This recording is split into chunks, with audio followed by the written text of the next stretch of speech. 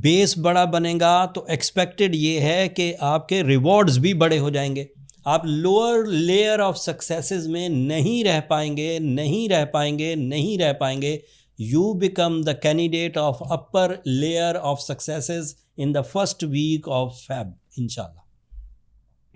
And the last thing, your Saturn, your ruling planet آپ کے third angle پر ہے, direct ہے, پازیٹیو ہے, جس کی وجہ سے آپ کی نیچرل ابیلٹیز پالش ہوں گی, ری بورن ہوں گی.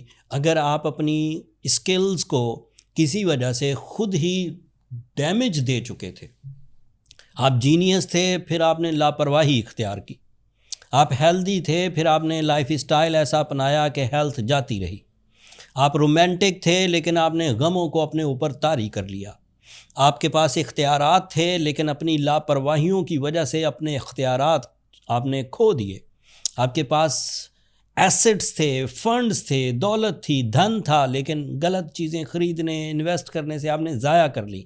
وہ ساری ہی چیزیں جو آپ اپنے ذات کے ساتھ ناانصافیاں کرتے آ رہے ہیں وہ سیزن آف سیٹرن میں ریکور ہوتی ہیں.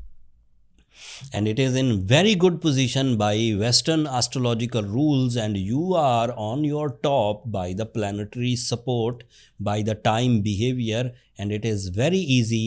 مجھے یہ پریڈکٹ کرنے میں کوئی مشکل نہیں ہے کہ you are in a phase of golden season. Urdu میں بولیں تو آپ بہار میں سے گزر رہے ہیں. بہار میں سے گزرتے ہوئے کسی ایک چیز کی کامیابی متوقع نہیں ہے, ساری ہی چیزوں کی کامیابی متوقع ہے. آپ شان و شوکت کے لیے کام کر سکتے ہیں, آپ کیریئر اورینٹڈ ڈیسیجنز لے سکتے ہیں, آپ لک فیکٹر کو یوز کر سکتے ہیں, آپ لو ریلیشنز کے لیے گروتھ یا کمٹمنٹ کر سکتے ہیں, لائف پارٹنرشپ ڈیسیجن لے سکتے ہیں, بزنس پارٹنرشپ ڈیسیجنز لے سکتے ہیں, آپ ٹریول کر سکتے ہیں, آپ شہرت کے حصول کی کوششیں کر سکتے ہیں, آپ کریٹیو کام کر سکتے ہیں, آپ اپنے نقصانات سے بچ سکتے ہیں اور پچھلے نقصانات کا ازالہ کر سکتے ہیں. آپ اپنی صحت کو ٹھیک رکھنے کی کوششیں کریں گے تو اس کا پھل پائیں گے. آپ اپنی ڈیلز کو فائنل کر سکتے ہیں, آپ بڑا گھر بنا سکتے ہیں, آپ پراپرٹی میں انویسٹ کر سکتے ہیں, آپ سونا, چاندی یا پھر دیگر قیمتی دھاتوں میں انویسٹ کر سکتے ہیں, آپ اسٹاک ایکسچینج سے فائدہ اٹھا سکتے ہیں, آپ نیو آئی ٹی سیکٹر میں ٹریڈنگ کے کسی بھی کام میں انوالو ہو سکتے ہیں. اینڈ لاسٹلی آپ اپنی فیملی کے فیوچر کو سیکیور کرنے کے لیے پلانز کر سکتے ہیں. اتنے فائدوں کے بعد مجھے نہیں لگتا کہ کوئی کیپریکونین اس وقت اپنے آپ میں لنگر آن ہوگا, موسٹلی ٹھیک ہی چلیں گے. بٹ اگر کوئی کیپریکونین اس دوران بھی غصہ, بیماری, ناراضگیاں, بے عزتیاں, وسائل کی کمی یا صحت کی کمی سے نبرد آزما ہے تو اسے ٹائم ضائع نہیں کرنا چاہیے. میرے کہنے پر وہ سورہ شمس کی تلاوت کرے, وہ بلو سفائر سٹون پہنے. یہ 2 ایسی ریمیڈیز ہیں جو آپ کو دوبارہ بوسٹ اپ کر دیں گی, کھڑا کر دیں گی دوبارہ اپنے پیروں پر آپ کو. اگر پھر بھی کمی رہے تو پھر may be there is some thing wrong, otherwise وہ سیویئر ہو سکتا ہے. اس کے لیے پھر اپنی برتھ چارٹ کیلکولیشنز کی طرف جائیے, اس کے لیے بھی یہ نمبر نیچے چلتے رہتے ہیں, یہ واٹس ایپ نمبرز ہیں, آپ ان پر رابطہ کریں گے تو آپ کو میرا سٹاف گائیڈ کر دے گا کہ آپ اپنا برتھ چارٹ کیسے بنوا سکتے ہیں. اس ہفتے کے لیے اتنا ہی, لیکن میں نے پچھلے ہفتے وعدہ کیا تھا کہ یہ تو 7 دن کی انفارمیشن تھی, ان 7 دنوں میں تو ایک ہی ایونٹ تھا. بٹ میں نے ماہانہ جو ہاروسکوپ بنانے کا ایک پلان کیا تھا وہ ہمارا جو دوسرا چینل ہے آسک حارث اعظمی کے نام سے, اس پر لوڈ ہوگا فروری کے 1 تاریخ کو. تو وہاں پر آپ پوری فروری میں جتنے بھی آسٹرولوجیکل ایونٹس ہوں گے پازیٹیو یا نیگیٹو ان کی تشریح سن سکیں گے. پھر بہت ساری ڈیٹیل آپ کو ویکلی بھی مل جائے گی, تو اس سے آپ کو ایک پورے مہینے میں اپنے لائن آف ایکشنز ریڈی کرنے میں آسانی ہوگی. ہوپ فلی میری یہ ساری کوششیں آپ کے لیے مفید ثابت ہو رہی ہوں گی. اگر اس سے میری ان کوششوں سے اتنا سا بھی فائدہ ہو تو دعاؤں میں ضرور یاد رکھیے گا. کیپریکونینز اینڈ چینل کو بھی سبسکرائب کر لیجیے گا. آپ لوگوں کی سبسکرپشن ہماری حوصلہ افزائی کی وجہ بنتی ہے. اگلے ہفتے اگلے ٹاپک تک کے لیے مجھے اور میری ٹیم کو اجازت دیجیے. اللہ نے کے بعد.